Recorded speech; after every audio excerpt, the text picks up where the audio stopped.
வயலோ வயலோ வயலோ செழிக்க வாழ்வு தந்தானே, வயலோ வாழ்வு தந்தானே. அட பொன்னா விளையோ பூமிக்கு நல்ல விவரம் தந்தானே, உழவனின் உறவா வந்தானே.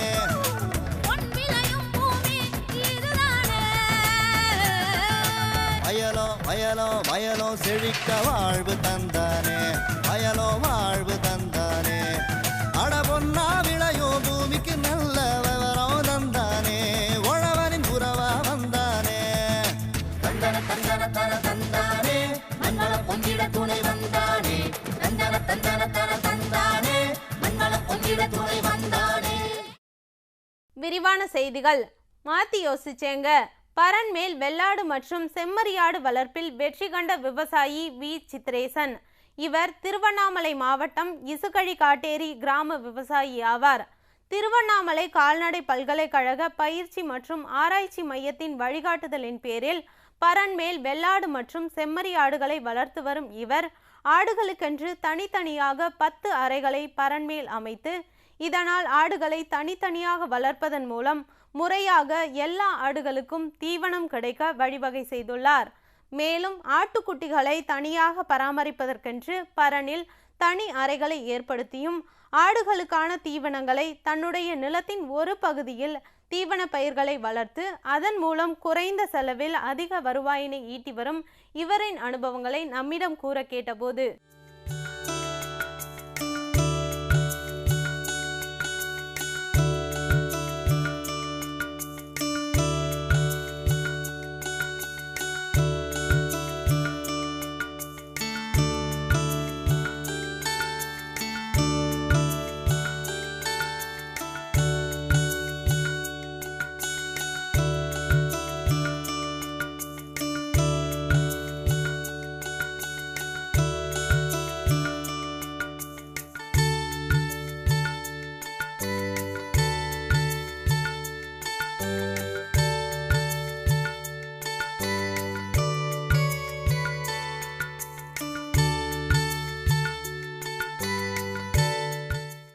நாங்கள் வந்து ஏற்கனவே விவசாய வேலை பார்த்துட்டு இருந்தோம். சரி, எங்களுக்கு ரொம்ப கஷ்டமாக இருக்கிறதால நாங்கள் வந்து ஆட்டு பண்ணை வைக்கலான்றது ஒரு நாங்கள் தொழில் செய்யலான்னு நாங்கள் ஒரு எண்ணத்தில் இருந்தோம். அதுபோல் நாங்கள் எல்லாம் ஒரு 10-20 பண்ணை கட்டம் நாங்கள் போய் பார்த்துட்டு இருந்தோம். பார்த்துட்டு வரும்போது எல்லா பண்ணையும் நாங்கள் விசாரிக்கும் போது லாபம் இருக்குதுன்னு சொன்னாங்க. அதுக்கப்புறம் நாங்கள் செய்யலாம் அப்படின்னு சொல்லிட்டு நாங்கள் இறங்கியிருக்கோம். இப்போ நாங்கள் வந்து கிட்டத்தட்ட ஒரு 6 மாதம் செஞ்சுட்டு வரோம். இப்போ வந்து எங்ககிட்ட ஒரு 40 ஆடு வாங்கிட்டு வந்து நாங்கள் 40 ஆடு வளர்த்தோம். ஃபஸ்ட்டு வேலி மசால், கோஎஃப் 29, கோஎஃப் 4 இதெல்லாம் காலையில் ஒரு 6 மணிக்கு வந்து நாங்கள் தீவனம் ஊற்றுவோம் ஆட்டுக்கு. அதுக்கப்புறம் மதியம் தண்ணி வச்சுட்டு மதியம் ஒரு 1 மணிக்காக கடலக்கொடி செடி இருக்குது எங்ககிட்ட, அதை நாங்கள் அரிசி போடுவோம். அதுக்கப்புறம் அதுக்கு மேல்பட்டு திருப்பி சாயங்காலமாக நாங்கள் வந்து திருப்பி பச்சை தீவனங்கள் போடுவோம். இது போட்டு இப்படி வளர்த்துன்னு வந்துன்னு இருக்கோம். மொத்தம் 44 ஆடு வாங்கிட்டு வந்தோம். இப்போ எங்கிட்ட 60 ஆடுக்கு மேலே இருக்குது. அந்த ஆடு வளர்க்குறதுக்கு முன்னாடி எங்களுக்கு இந்த கொட்டாவை பற்றி போடணும்னு சொல்லிட்டு நாங்கள் ஒருத்தர்கிட்ட கேட்டோம். கேட்கும்போது ஒருத்தர் சொன்னார், இது மாதிரி கொட்டா அப்படி அமைக்கணும் அப்படின்னு சொல்லிட்டு. நாங்கள் ஏற்கனவே விஜய் ஃபார்ம்ஸில் பார்த்தோம் சார். விஜய் ஃபார்ம்ஸில் பார்த்துட்டு எங்களுக்கு வந்து கிளாஸ் கொடுத்துருந்தாங்க. கிளாஸ் மூலியமாக போய்ட்டு இந்த கொட்டா போகிறதுக்காக மொத்தம் இந்த பக்கம் கிழக்கு 45 அடி சார், 45க்கு 50 அடி நாங்கள் வந்து கொட்டா போட்டிருக்கோம் சார். இது வந்து நாங்கள் 10 அடியாக ஒவ்வொரு ரூம் பார்த்து எடுத்து எங்ககிட்ட மொத்தம் 10 ரூம் இருக்குது. 10 ரூம்லேயும் தனித்தனியாக ஒவ்வொரு ரூமுக்கு 10 ஆடு முறையில் அவங்க விட்டுருக்கோம். ஏன் விட்டுருக்குன்னு கேட்டிங்கன்னா, தனியாக ஒரெல்லாம் கும்பலாக விட்டுனா ஒன்றோட ஒன்று முட்டிக்கும். குட்டி போடும்போது ரொம்ப கஷ்டமாக இருக்கும். குட்டிங்களை போட்டு மெரிச்சிடும், குட்டி தள்ளிடும். அதனால் தனித்தனி முறையில் விட்டுருக்கோம். அதுக்கப்புறம் அது இல்லாமல் பார்த்தீங்கன்னா ஒரு 8 ரூம் வந்து தனியாக நாங்கள் தடுத்துருக்கோம். சரி, அதாவது 4க்கு 4ன்ற ஒரு ரூம் தடுத்துருக்கோம். அது எதுக்குன்னு கேட்டிங்கன்னா, குட்டி முட்டம் தனித்தனியாக போடும்போது விடுறதுக்காக தனி முறையில் தடுத்துருக்கோம். ரீப்பர் வந்து கீழே ரீப்பர் அடித்து ரீப்பர் மேலே நாங்கள் ஆடு விட்டுருக்கோம். எதுக்கானு கேட்டிங்கன்னா, இந்த சாணி போடும்போது லேபர் கம்மியாகும். அதுக்காக ரீப்பர் அடித்து ரீப்பர் மேலே வந்து நாங்கள் ஆட்டை விட்டு வச்சுருக்கோம். அந்த சாணம் போடும்போது சாணம் கீழே வந்துடும், க்ளீன் பண்ணும்போது கீழே போயிடும். ரொம்ப வந்து லேபர் செலவு வந்து ரொம்ப கம்மி, லேபர் செலவு வந்து அதிகமாக இல்லை. கீழே முறையில் வளர்த்திங்கன்னா நிறைய ரொம்ப கஜாடாக இருக்கும். இப்போ மேலே வளர்கிறதால வந்து எந்த இதுவும் இல்லாமல் நோய் நொடி இல்லாமல் பத்திரமா இருக்குது, எந்த பிரச்சனையும் கிடையாது. அதாவது எங்கள் ஆட்டுக்கு பார்த்தீங்கன்னா 3 மாதத்துக்கு ஒரு வாட்டி இன்ஜெக்ஷன் பண்ணுவோம். இன்ஜெக்ஷன் வந்து தடுப்பு இன்ஜெக்ஷன், டிடி, அம்மை தடுப்பூசி, கோமாரி தடுப்பூசி, இன்னொரு 3 தடுப்பூசிகள் நாங்கள் வந்து பண்ணுவோம். 3 மாதத்துக்கு ஒரு வாட்டி பண்ணுறது நாங்கள் அந்த தடுப்பூசி. எங்களுக்கு வந்து கால்நடை பயிற்சி மையத்திலேருந்து பல்கலைக்கழகத்துலேருந்து வந்திருக்காங்க. வந்து எங்களுக்கு வந்து பயிற்சிகள் கொடுத்தாங்க. அவங்க மூலயமா வந்து எப்படி இப்படி ஆடு வளர்க்கணும் என்னன்றதை நாங்கள் வந்து தெரிஞ்சுக்கணும். அதே மாதிரி நீங்கள் வளர்த்துன்னு வந்து கேட்டால் ஒரு ஆடு வாங்கிட்டு வந்துட்டு ஒரு 3 மாதம் வாங்கிட்டு 3 மாதம் வளர்த்திங்கன்னா அந்த 3 மாதத்தில் வந்து உங்களுக்கு கிட்டத்தட்ட ஒரு 5000 ரூபா அளவுக்கு லாபம் சம்பாதிக்கலாம் நீங்கள். அதெல்லாம் எந்த பிரச்சனையும் கிடையாது. பயப்படுற மாதிரிலாம் எதுவும் கிடையாது. இந்த ஆர்டிஃபிஷியல் நிறைய பேர் பயப்படுறாங்க, ஆடு லாஸ் ஆகுது அப்படின்னு சொல்லியிருக்காங்க. அதெல்லாம் இது வரைக்கும் எதுவும் கிடையாது. உங்கள் கிட்டே இருக்குது, நீங்கள் எப்படி பராமரிப்பீங்க, உங்களோட விற்பனை எப்படின்றதை உங்கள்கிட்டயே நீங்கள் தான் விற்பனை பண்ணிடணும். அதுக்காக போய்ட்டு சந்தையில் ஒன்று போய்ட்டு அடிக்கடி இது பண்ணிட்டு கம்மியாக ஜாஸ்தியெல்லாம் விற்கக்கூடாது, பிடிச்சி விற்கணும். அது மாதிரி பண்ணிங்கன்னா உங்களுக்கு லாபம் இருக்குது. லாபம்லாம் இல்லாமலாம் போகல, உங்களுடைய பராமரிப்பு கரெக்டான முறையில் இருக்கணும். அப்படி இருந்தீங்கன்னா அந்த பிரச்சனை இல்லாமல் நல்லா லாபம் கிடைக்கிற அளவுக்கு இருக்குது.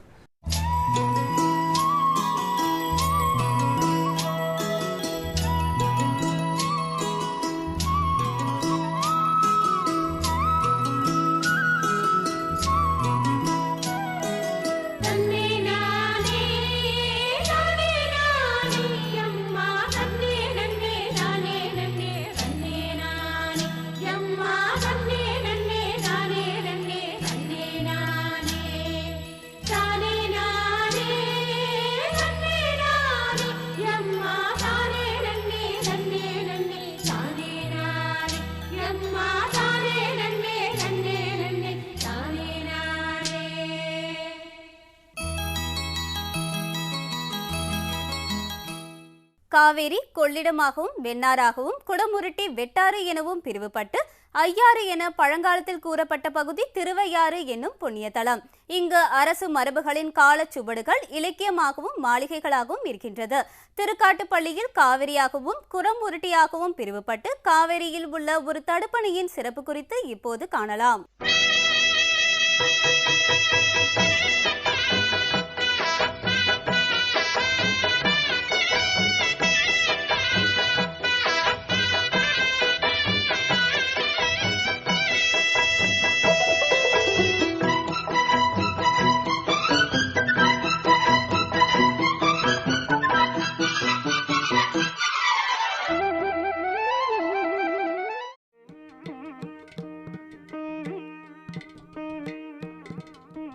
திருக்காட்டுப்பள்ளியில் காவிரி ஆறானது காவிரி ஆறாகவும் குடமுருட்டியாகவும் பிரிந்து பாசன வளத்தை ஏற்படுத்துகிறது என்பதை முன்னரே கண்டோம்.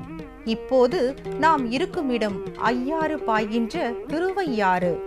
காவிரி, கொள்ளிடம், குடமுருட்டி, வெண்ணாறு, வெண்ணாற்றிலிருந்து பிரியும் வெட்டாறு ஆகிய 5 நதிகள் இம்மண்ணில் தொட்டு செல்வதால் இவ்விடத்தை ஆதியிலிருந்தே இதனை திருவையாறு என அழைக்கின்றோம்.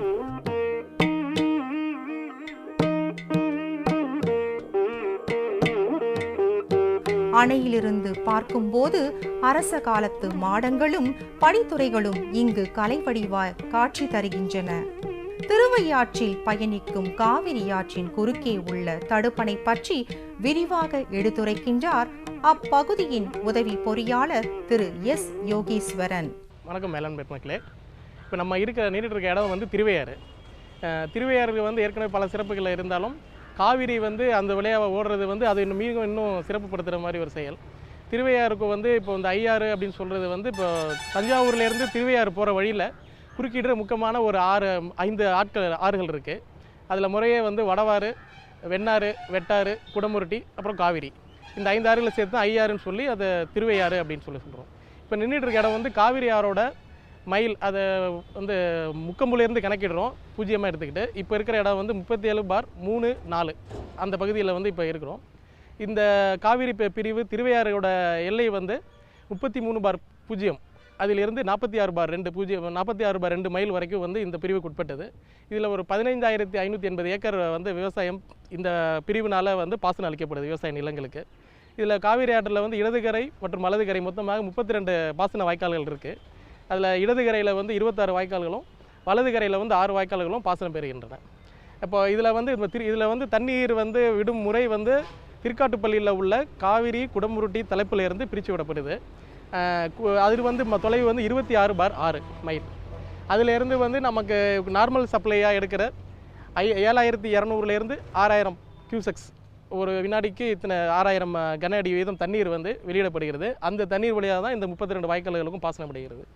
இதனு கூட அடுத்தாப்பில் இந்த குறுக்க உள்ள கட்டுமான பணிகள்னு எடுத்துக்கிட்டோம்னா அதுக்கடுத்து 46/2 காவிரி மற்றும் அரசலாறு பிரிவு தலைப்பு இருக்குது.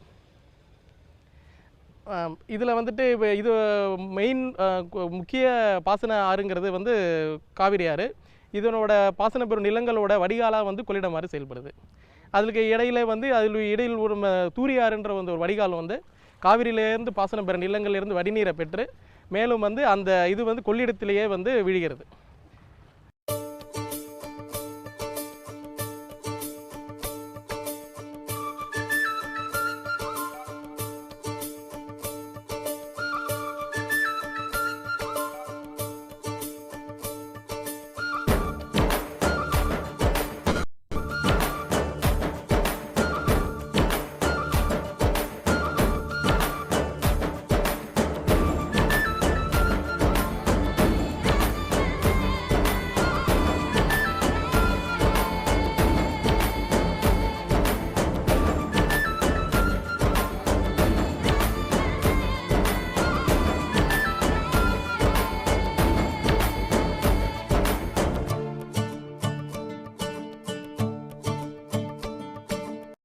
ஐயாறு பாயும் திருவையாற்றில் வீற்றிருக்கும் பரம்பொருளை சம்பந்தர், அப்பர், சுந்தரர் ஆகியோர் பதிகங்கள் பாடி சிறப்பித்துள்ளனர்.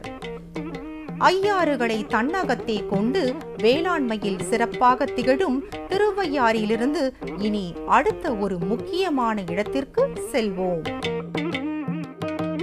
காவிரியின் பாசன பயணம் தொடரும். நாளைய பொன் விளையும் பூமி நிகழ்ச்சியில் பல புதிய தகவல்களோடு சந்திப்போம். நன்றி, வணக்கம்.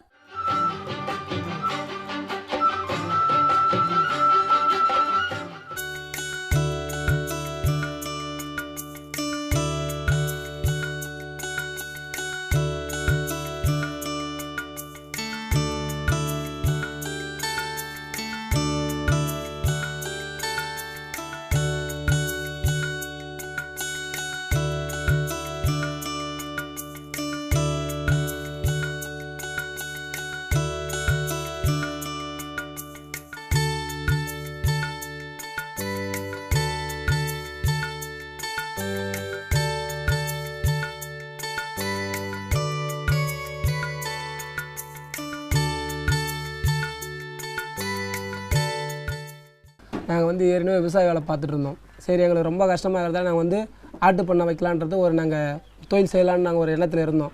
அதுபோல் நாங்கள் எல்லாம் ஒரு 10-20 பண்ணை கட்டம் நாங்கள் போய் பார்த்துட்டு இருந்தோம். பார்த்துட்டு வரும்போது எல்லா பண்ணையும் நாங்கள் விசாரிக்கும் போது லாபம் இருக்குதுன்னு சொன்னாங்க. அதுக்கப்புறம் நாங்கள் செய்யலாம் அப்படின்னு சொல்லிட்டு நாங்கள் இறங்கியிருக்கோம். இப்போ நாங்கள் வந்து கிட்டத்தட்ட ஒரு 6 மாதம் செஞ்சுட்டு வரோம். இப்போ வந்து எங்ககிட்ட ஒரு 40 ஆடு வாங்கிட்டு வந்து நாங்கள் 40 ஆடு வளர்த்தோம். ஃபஸ்ட்டு வேலி மசால், கோஎஃப் 29, கோஎஃப் 4 இதெல்லாம் காலையில் ஒரு 6 மணிக்கு வந்து நாங்கள் தீவனம் ஊற்றுவோம் ஆட்டுக்கு. அதுக்கப்புறம் மதியம் தண்ணி வச்சுட்டு மதியம் ஒரு 1 மணிக்காக கடலக்கொடி செடி இருக்குது எங்ககிட்ட, அதை நாங்கள் அரிசி போடுவோம். அதுக்கப்புறம் அதுக்கு மேல்பட்டு திருப்பி சாயங்காலமாக நாங்கள் வந்து திருப்பி பச்சை தீவனங்கள் போடுவோம். இது போட்டு இப்படி வளர்த்துன்னு வந்துன்னு இருக்கோம். மொத்தம் 44 ஆடு வாங்கிட்டு வந்தோம். இப்போ எங்கிட்ட 60 ஆடுக்கு மேலே இருக்குது. அந்த ஆடு வளர்க்குறதுக்கு முன்னாடி எங்களுக்கு இந்த கொட்டாவை பற்றி போடணும்னு சொல்லிட்டு நாங்கள் ஒருத்தர்கிட்ட கேட்டோம். கேட்கும்போது ஒருத்தர் சொன்னார், இது மாதிரி கொட்டா இப்படி அமைக்கணும் அப்படின்னு சொல்லிட்டு. நாங்கள் ஏற்கனவே விஜய் ஃபார்ம்ஸில் பார்த்தோம் சார். விஜய் ஃபார்ம்ஸில் பார்த்துட்டு எங்களுக்கு வந்து கிளாஸ் கொடுத்துருந்தாங்க. கிளாஸ் மூலியமாக போய்ட்டு இந்த கொட்டா போகிறதுக்காக மொத்தம் இந்த பக்கம் 45 அடி சார், 45க்கு 50 அடி நாங்கள் வந்து கொட்டா போட்டிருக்கோம் சார். இது வந்து நாங்கள் 10 அடியாக ஒவ்வொரு ரூம் பார்த்து எடுத்து எங்கிட்ட மொத்தம் 10 ரூம் இருக்குது. 10 ரூம்லேயும் தனித்தனியாக ஒவ்வொரு ரூமுக்கு 10 ஆடு முறையில் அவங்க விட்டுருக்கோம். ஏன் விட்டுருக்குன்னு கேட்டிங்கன்னா, தனியாக ஒரெல்லாம் கும்பலாக விட்டுனா ஒன்றோட ஒன்று முட்டிக்கும். குட்டி போடும்போது ரொம்ப கஷ்டமாக இருக்கும். குட்டிங்களை போட்டு மெரிச்சிடும், குட்டி தள்ளிடும். அதனால் தனித்தனி முறையில் விட்டுருக்கோம். அதுக்கப்புறம் அது இல்லாமல்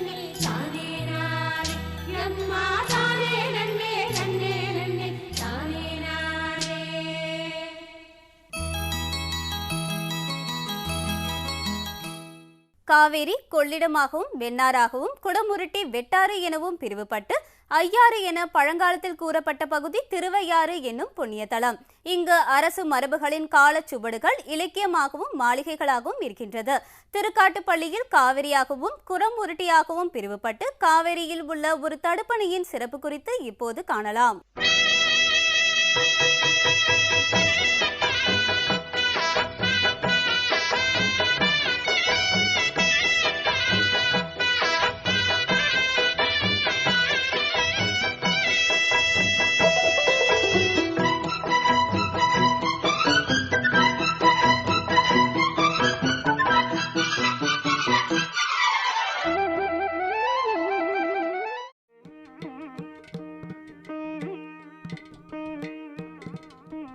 திருக்காட்டுப்பள்ளியில் காவிரி ஆறானது காவிரி ஆறாகவும் குடமுருட்டியாகவும் பிரிந்து பாசன வளத்தை ஏற்படுத்துகிறது என்பதை முன்னரே கண்டோம். இப்போது நாம் இருக்கும் இடம் ஐயாறு பாய்கின்ற திருவையாறு. காவிரி, கொள்ளிடம், குடமுருட்டி, வெண்ணாறு, வெண்ணாற்றிலிருந்து பிரியும் வெட்டாறு ஆகிய 5 நதிகள் இம்மண்ணில் தொட்டு செல்வதால் இவ்விடத்தை ஆதியிலிருந்தே இதனை திருவையாறு என அழைக்கின்றோம்.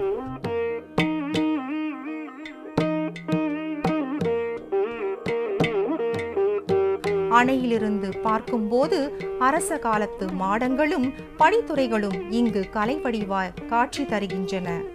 திருவையாற்றில் பயணிக்கும் காவிரி ஆற்றின் குறுக்கே உள்ள தடுப்பணை பற்றி விரிவாக எடுத்துரைக்கின்றார் அப்பகுதியின் உதவி பொறியாளர் திரு எஸ் யோகீஸ்வரன். வணக்கம் மேலாண்மை மக்களே. இப்போ நம்ம நீடிட்டு இருக்க இடம் வந்து திருவையாறு. திருவையாறுக்கு வந்து ஏற்கனவே பல சிறப்புகள் இருந்தாலும் காவிரி வந்து அந்த வழியாக ஓடுறது வந்து அது இன்னும் சிறப்புப்படுத்துகிற மாதிரி ஒரு செயல். திருவையாறுக்கு வந்து இப்போ இந்த ஐயாறு அப்படின்னு சொல்கிறது வந்து இப்போ தஞ்சாவூர்லேருந்து திருவையாறு போகிற வழியில் குறுக்கிடுற முக்கியமான ஒரு 5 ஆறுகள் இருக்குது. அதில் முறையே வந்து வடவாறு, வெண்ணாறு, வெட்டாறு, குடமுருட்டி, அப்புறம் காவிரி, இந்த 5 ஆறுகளை சேர்த்து ஐயாறுன்னு சொல்லி அதை திருவையாறு அப்படின்னு சொல்கிறோம். இப்போ நின்றுட்டு இருக்க இடம் வந்து காவிரி ஆறோட மைல், அதை வந்து முக்கம்புலேருந்து கணக்கிடுறோம் பூஜ்ஜியமாக எடுத்துக்கிட்டு. இப்போ இருக்கிற இடம் வந்து 37/3-4 அந்த பகுதியில் வந்து இப்போ இருக்கிறோம். இந்த காவிரி பிரிவு திருவையாறோட எல்லை வந்து 33/0, அதிலிருந்து 46/2 மைல் வரைக்கும் வந்து இந்த பிரிவுக்கு உட்பட்டது. இதில் ஒரு 15,580 ஏக்கர் வந்து விவசாயம் இந்த பிரிவினால் வந்து பாசனம் அளிக்கப்படுது விவசாய நிலங்களுக்கு. இதில் காவிரி ஆற்றில் வந்து இடதுகரை மற்றும் வலதுகரை மொத்தமாக 32 பாசன வாய்க்கால்கள் இருக்குது. அதில் இடதுகரையில் வந்து 26 வாய்க்கால்களும் வலதுகரையில் வந்து 6 வாய்க்கால்களும் பாசனம் பெறுகின்றன. இப்போ இதில் வந்து தண்ணீர் வந்து விடும் முறை வந்து திருக்காட்டுப்பள்ளியில் உள்ள காவிரி குடமுருட்டி தலைப்பிலிருந்து பிரித்து விடப்படுது. அதில் வந்து தொலைவு வந்து 26/6 மைல். அதிலேருந்து வந்து நமக்கு நார்மல் சப்ளையாக எடுக்கிற 7,200லேருந்து 6,000 கியூசெக்ஸ் ஒரு வினாடிக்கு இத்தனை 6,000 கன அடி வீதம் தண்ணீர் வந்து வெளியிடப்படுகிறது. அந்த தண்ணீர் வழியாக தான் இந்த 32 வாய்க்கால்களுக்கும் பாசனப்படுகிறது. இதனு கூட அடுத்தாப்பில் இந்த குறுக்க உள்ள கட்டுமான பணிகள்னு எடுத்துக்கிட்டோம்னா அதுக்கடுத்து 46/2 காவிரி மற்றும் அரசலாறு பிரிவு தலைப்பு இருக்குது. இதில் வந்துட்டு இப்போ இது மெயின் முக்கிய பாசன ஆறுங்கிறது வந்து காவிரி ஆறு. இதனோட பாசன பெறும் நிலங்களோட வடிகாலாக வந்து கொள்ளிடம் ஆறு செயல்படுது. அதுக்கு இடையில் ஒரு தூரியாறுன்ற வந்து ஒரு வடிகால் வந்து காவிரியிலேருந்து பாசனம் பெற நிலங்களிலிருந்து வடிநீரை பெற்று மேலும் வந்து அந்த இது வந்து கொள்ளிடத்திலேயே வந்து விழுகிறது.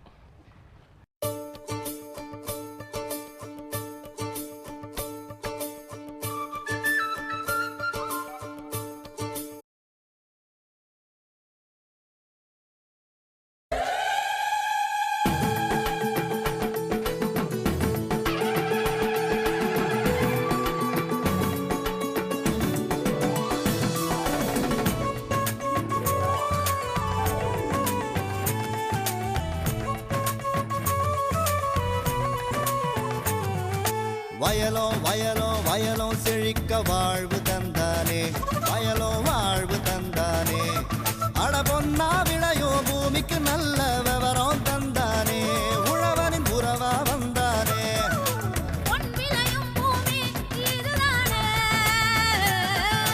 வயலோ வயலோ வயலோ செழிக்க வாழ்வு தந்தானே, வயலோ வாழ்வு தந்தானே.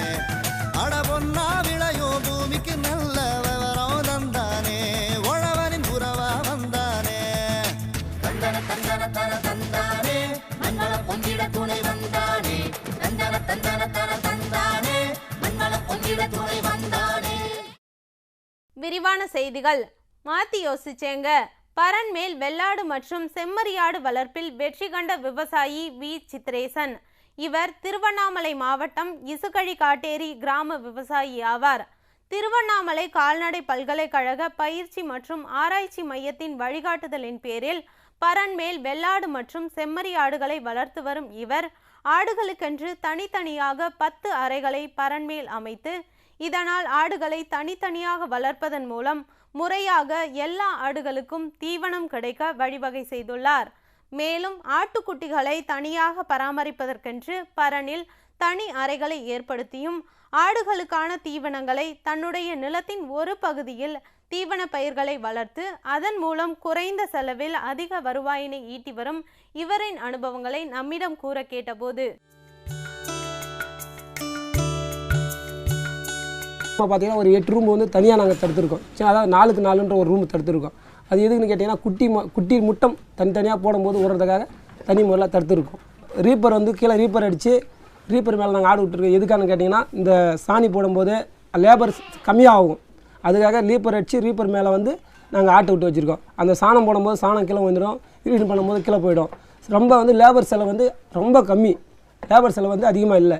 கீழே முறையில் பார்த்தீங்கன்னா நிறைய ரொம்ப கஜாடாக இருக்கும். நம்ம மேலே வர்றதால வந்து எந்த இதுவும் இல்லாமல் நோய் நொடி இல்லாமல் பத்திரமா இருக்குது, எந்த பிரச்சனையும் கிடையாது. அதாவது எங்கள் ஆட்டுக்கு பார்த்தீங்கன்னா 3 மாதத்துக்கு ஒரு வாட்டி இன்ஜெக்ஷன் பண்ணுவோம். இன்ஜெக்ஷன் வந்து தடுப்பு இன்ஜெக்ஷன், டிடி, அம்மை தடுப்பூசி, கோமாரி தடுப்பூசி, இன்னொரு 3 தடுப்பூசிகள் நாங்கள் வந்து பண்ணுவோம். 3 மாதத்துக்கு ஒரு வாட்டி பண்ணுறது நாங்கள் அந்த தடுப்பூசி. எங்களுக்கு வந்து கால்நடை பயிற்சி மையத்திலேருந்து பல்கலைக்கழகத்துலேருந்து வந்திருக்காங்க, வந்து எங்களுக்கு வந்து பயிற்சிகள் கொடுத்தாங்க. அவங்க மூலயமா வந்து எப்படி ஆடு வளர்க்கணும் என்னன்றதை நாங்கள் வந்து தெரிஞ்சுக்கணும். அதே மாதிரி நீங்கள் வளர்த்துன்னு வந்து கேட்டால் ஒரு ஆடு வாங்கிட்டு வந்துட்டு ஒரு 3 மாதம் வாங்கிட்டு 3 மாதம் வளர்த்திங்கன்னா அந்த 3 மாதத்தில் வந்து உங்களுக்கு கிட்டத்தட்ட ஒரு 5000 ரூபா அளவுக்கு லாபம் சம்பாதிக்கலாம் நீங்கள். அதெல்லாம் எந்த பிரச்சனையும் கிடையாது. பயப்படுற மாதிரிலாம் எதுவும் கிடையாது. இந்த ஆட்டு விஷயத்தில் நிறைய பேர் பயப்படுறாங்க, ஆடு லாஸ் ஆகுது அப்படின்னு சொல்லியிருக்காங்க. அதெல்லாம் இது வரைக்கும் எதுவும் கிடையாது. உங்கள் கிட்டே இருக்குது, நீங்கள் எப்படி பராமரிப்பீங்க, உங்களோட விற்பனை எப்படின்றதை உங்கள்கிட்டயே நீங்கள் தான் விற்பனை பண்ணிடணும். அதுக்காக போய்ட்டு சந்தையில் ஒன்று போய்ட்டு அடிக்கடி இது பண்ணிட்டு கம்மியாக ஜாஸ்தியெல்லாம் விற்கக்கூடாது, பிடிச்சி விற்கணும். அது மாதிரி பண்ணிங்கன்னா உங்களுக்கு லாபம் இருக்குது. லாபம்லாம் இல்லாமலாம் போகல, உங்களுடைய பராமரிப்பு கரெக்டான முறையில் இருக்கணும். அப்படி இருந்தீங்கன்னா அந்த பிரச்சனை இல்லாமல் நல்லா லாபம் கிடைக்கிற அளவுக்கு இருக்குது.